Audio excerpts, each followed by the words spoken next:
ಗಂಡು ಮೆಟ್ಟಿನ ನಾಡು ಹುಬ್ಬಳ್ಳಿಯಿಂದನೇ ಪ್ರಾರಂಭ ಆಗಬೇಕು.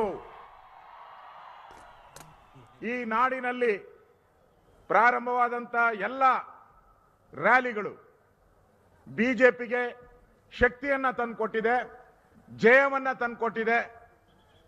ಆ ದೃಷ್ಟಿಯಿಂದ ಕರ್ನಾಟಕದಲ್ಲಿ ಈ ಭ್ರಷ್ಟ ಸರ್ಕಾರ ಏನು ಸಿದ್ದರಾಮಯ್ಯ ಮತ್ತು ಕುಮಾರಸ್ವಾಮಿ ಅವರ ಸರ್ಕಾರ ಇದೆ, ಇದನ್ನ ಕಿತ್ತೊಗೆಯುವಂತಹ ಒಂದು ಘೋಷಣೆಯೊಂದಿಗೆ ನಾವು ಈ ರ್ಯಾಲಿಯನ್ನ ಪ್ರಾರಂಭ ಮಾಡ್ತಾ ಇದ್ದೀರಿ. ಬಂಧುಗಳೇ, ಇಡೀ ದೇಶದಲ್ಲಿ ಮೋದಿಯವರ ಎಲ್ಲ ಕಡೆ ಮೋದಿ ಮೋದಿ ಮೋದಿ ಅನ್ನೋ ಒಂದು ವಾಕ್ಯ ಇಡೀ ದೇಶದಲ್ಲಿ ಕೇಳ್ತಾ ಇದ್ದೀರಿ. ಕರ್ನಾಟಕದಲ್ಲೂ ಕೂಡ ನಮ್ಮ ಸರ್ಕಾರ 104 ಜನ ಶಾಸಕರು ಗೆದ್ದರೂ ಕೂಡ ಕಾಂಗ್ರೆಸ್ ಮತ್ತು ಜೆಡಿಎಸ್ಸಿನ ಕುತಂತ್ರದಿಂದ ಬಿಜೆಪಿಯನ್ನ ಹೊರಗಿಡಬೇಕು, ಯಾವುದೇ ಕಾರಣಕ್ಕೂ ಅಧಿಕಾರಕ್ಕೆ ಬರಬಾರದು ಅಂತ ಕುತಂತ್ರ ಮಾಡಿ ಸಿದ್ದರಾಮಯ್ಯ ಮತ್ತು ದೇವೇಗೌಡರು ಮಾಡಿದಂತ ಕುತಂತ್ರದಿಂದ ಇವತ್ತು ಈ ಒಂದು ಭ್ರಷ್ಟ ಸರ್ಕಾರ ಇವತ್ತು ರಾಜ್ಯದಲ್ಲಿದೆ. ಕಳೆದ 8 ತಿಂಗಳಿಂದ ಯಾವುದೇ ಅಭಿವೃದ್ಧಿ ಕಾರ್ಯಗಳು ರಾಜ್ಯದಲ್ಲಿ ಆಗ್ತಾ ಇಲ್ಲ. ದಿನನಿತ್ಯ ಜಗಳದಲ್ಲಿ ಇವತ್ತು ಯಾರು ಮುಖ್ಯಮಂತ್ರಿ, ಕುಮಾರಸ್ವಾಮಿನ ಸಿದ್ದರಾಮಯ್ಯನ ಅನ್ನೋ ರೀತಿ ಇವತ್ತು ರಾಜ್ಯದಲ್ಲಿ ಆಡಳಿತ ನಡೀತಾ ಇದೆ.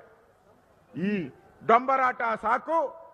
ಒಳ್ಳೆಯ ಸರ್ಕಾರ, ಯಡಿಯೂರಪ್ಪನವರ ಸರ್ಕಾರ ಕರ್ನಾಟಕದಲ್ಲಿ ಬರಬೇಕು, ಇದು ಜನಗಳ ಬಯಕೆ ಇದೆ. ನೀವು ಯಾವುದೇ ಹಳ್ಳಿಗೆ ಹೋಗ್ಲಿ, ಯಾವುದೇ ಪಟ್ಟಣಕ್ಕೆ ಹೋದ್ರೂ ಸಹ ಈ ಸರ್ಕಾರದ ಬಗ್ಗೆ ಮಾತಾಡಿದ್ರೆ ಈ ಸರ್ಕಾರ ಯಾವತ್ತು ಸತ್ತೋಗ್ತೈತೋ, ಈ ಸರ್ಕಾರ ಯಾವತ್ತು ಬಿದ್ದೋಗ್ತೈತೋ ಅವತ್ತು ಜನ ನೆಮ್ಮದಿಯಿಂದ ಬಾಳ್ತಾರೆ ಅನ್ನೋ ಮಾತು ಕೇಳಿ ಬರ್ತಾ ಇದೆ. ಪ್ರತಿಯೊಂದು ಕಡೆ ಇವತ್ತು ರೈತರು ಮಾತಾಡುವಂಥದ್ದು ಮೊದಲ ಬಾರಿಗೆ ಕರ್ನಾಟಕದ ಇತಿಹಾಸದಲ್ಲಿ ಮೊದಲ ಬಾರಿಗೆ ರೈತರ ಬಜೆಟ್ ಅನ್ನ ಮಂಡನೆ ಮಾಡಿದಂತ ಯಡಿಯೂರಪ್ಪ ಈ ರಾಜ್ಯದ ಮುಖ್ಯಮಂತ್ರಿ ಆಗಬೇಕು ಅಂತ ಜನ ಆಸೆಯಿಂದ ಕಾಯ್ತಾ ಇದ್ದಾರೆ. ಇಂಥ ಒಂದು ಸಂದರ್ಭದಲ್ಲಿ ಲೋಕಸಭಾ ಚುನಾವಣೆ ಬಂದಿದೆ. ಮತ್ತೊಮ್ಮೆ ಮೋದಿ ಸರ್ಕಾರ ಈ ದೇಶದಲ್ಲಿ ಬರಬೇಕು, ಮತ್ತೊಮ್ಮೆ ಮೋದಿ ಸರ್ಕಾರ ಈ ದೇಶದಲ್ಲಿ ಬರಬೇಕು. ಆ ರೀತಿಯಾದಂತ ಒಂದು ವಾತಾವರಣ ಇವತ್ತು ಕರ್ನಾಟಕದಲ್ಲಿದೆ. ಕರ್ನಾಟಕದಲ್ಲಿ 21ಕ್ಕೂ ಹೆಚ್ಚು ಸ್ಥಾನಗಳನ್ನ ಗೆಲ್ಲಬೇಕು ಅನ್ನೋದು ಯಡಿಯೂರಪ್ಪನವರ ಬಯಕೆ ಇದೆ, ಕೇಂದ್ರದ ಬಯಕೆ ಇದೆ. ಅದಕ್ಕೋಸ್ಕರ ನಮ್ಮ ಮುರಳೀಧರ್ ಅವರು ಕೂಡ ಇನ್ಚಾರ್ಜ್ ಆಗಿದ್ದಾರೆ.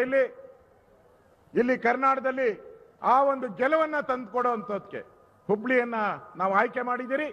ನಮ್ಮೆಲ್ಲರ ಇಲ್ಲಿನ ಘೋಷಣೆ ಮತ್ತೊಮ್ಮೆ ಮೋದಿ ಸರ್ಕಾರ, ಮತ್ತೊಮ್ಮೆ ಮತ್ತೊಮ್ಮೆ ಮೋದಿ ಮೋದಿ ಮೋದಿ ಮತ್ತೊಮ್ಮೆ